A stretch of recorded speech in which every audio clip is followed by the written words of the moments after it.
So here's a subject that's gonna piss somebody off for whatever reason. Now everything's done, roughing's done, trim out's done.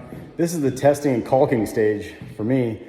So this is just me going through, caulking everything down that needs to be done and just testing, running water, making sure, you know, not really abusing it, but trying to make sure that if it is gonna leak, I'm gonna find it now so I can fix it, not have any callbacks. I have my own rules when it comes to caulking.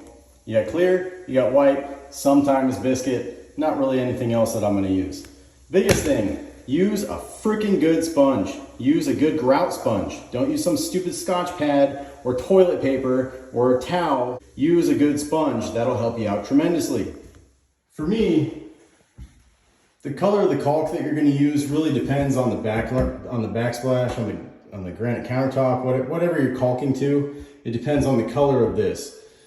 This is more marble-ish with gray, so I'm gonna use clear in this instance. If this was some kind of subway tile that was all white and we had a chrome fixture, even the black, I would probably caulk it in white because it's gonna match more with the background.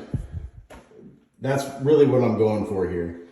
Now, if it was a sink by chance, if it was some kind of drop-in sink and it was off colors or something like that, I might try to match the color to what I can, only because if it's white on white, that's perfect. Just go around, caulk it in white. End of the day, you're good.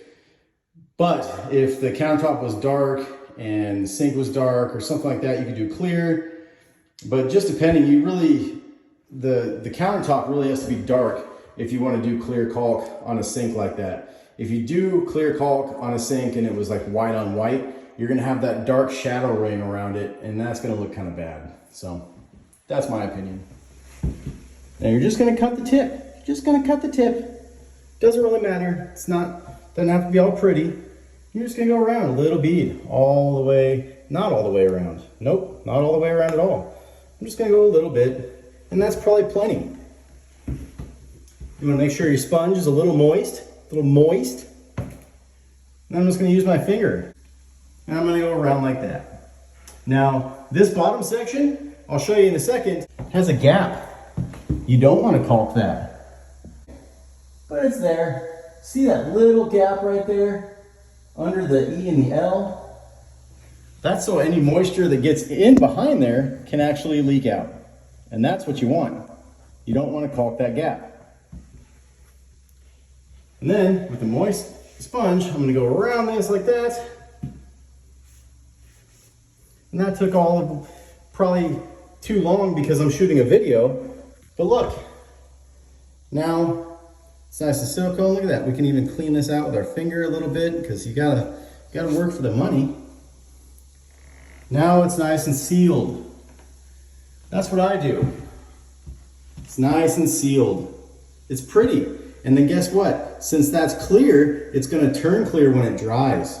So it won't matter, you won't see it. But guess what? No water is gonna get behind that. Now for caulking the toilet. To caulk or not to caulk? I caulk. You know why? Because I've pulled so many toilets and so much piss and stuff gets underneath the toilet and that stuff is nasty. It also starts to stink. The people clean their bathroom over and over and over again. They can't figure out why it still smells. Well, it's probably because of that. That's a good reason. Secondly, yes, I'm gonna leave a gap in the back. 1.5 inch gap, inch gap, it doesn't matter. I kind of play it by ear, by toilet. All the surrounds are a little bit different. And then see, now I'm gonna caulk around it. No, I'm not gonna caulk around this because there's nothing to caulk around that. That's already sealed, that's already good. You have an undermount sink, there's nothing to caulk on this, so you're good. Also, with any shower fixtures, seeing as this is the shower head right there, I'm not gonna caulk that because no water is gonna get up and behind that or anything like that.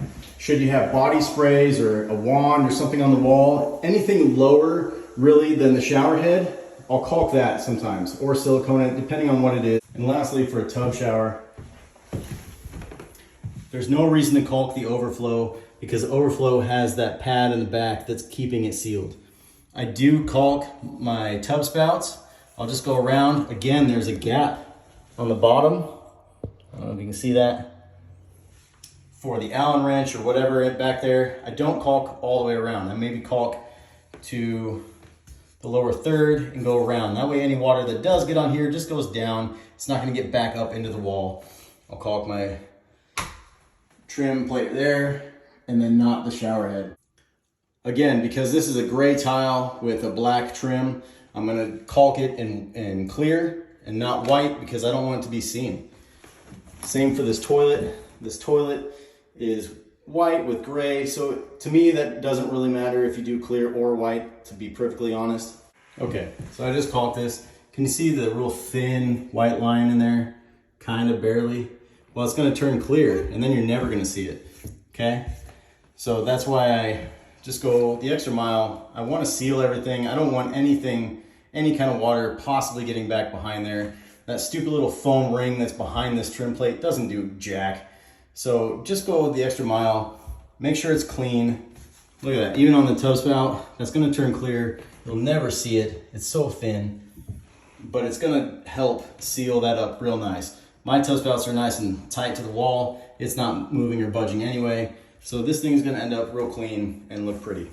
So I hope that helps you with caulking. Key is a good sponge. That's the key. Have a good sponge. It makes it all easy. Makes it no problem. Just do it.